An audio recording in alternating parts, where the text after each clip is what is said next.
తిరుపతి జిల్లా చంద్రగిరి నియోజకవర్గ పరిధిలోని తిరుపతి రూరల్ మండలం పెరుమాలపల్లిలో ఉన్న కంచి కామకోటి పీఠం వేద పాఠశాలలో వివాదం చోటు చేసుకుంది.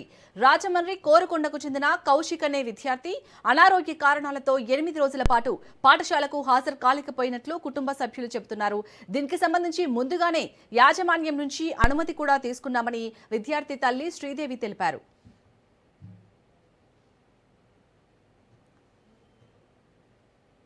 అయితే ఆలస్యంగా వచ్చినందుకు రోజుకు 1000 రూపాయల చొప్పున మొత్తం 8000 రూపాయల జరిమానా విధించారని, ఆ మొత్తాన్ని చెల్లిస్తేనే పాఠశాలలోకి అనుమతిస్తామని సిబ్బంది స్పష్టం చేసినట్లు ఆరోపణలు వినిపిస్తున్నాయి.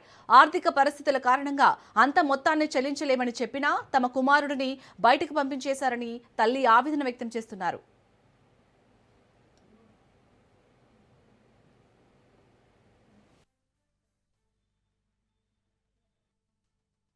మా బాబుని ఇవాళ కంచి కామకోటి పాఠశాలలో జాయిన్ చేయడానికని వచ్చాను. మొన్న 3వ తారీఖున అయితే దించాలి బాబుని సెలవులైన అనంతరం.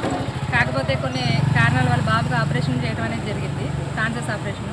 దానివల్ల ఒక 10 డేస్ మళ్ళీ మెడిసిన్ వాడాలి, తగ్గలేదని అనటం వలన ఈరోజు తీసుకురావడం అనేది జరిగింది. అలానే వీళ్ళు ఏ రోజులైతే రాలేదో ఆ రోజుకి 1000 రూపాయల ఫైన్ కట్టాలి అని చెప్పడం అనేది జరిగింది.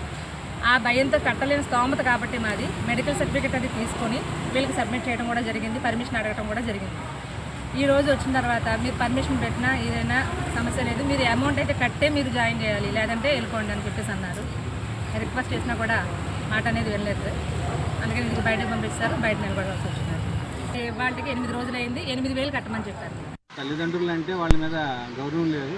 గురువుగా ఉండి తల్లిదండ్రుల మీద ఆప్యాయత చెప్పాల్సిన వాళ్ళే సరిగ్గా నిర్లక్ష్యంగా ఉంటే పిల్లలకి ఇంకేం నేర్చుకుంటారండి? పాఠాలు పిల్లలు కూడా పాడైపోతారని చెప్పేసి నేను అనుకున్నాను.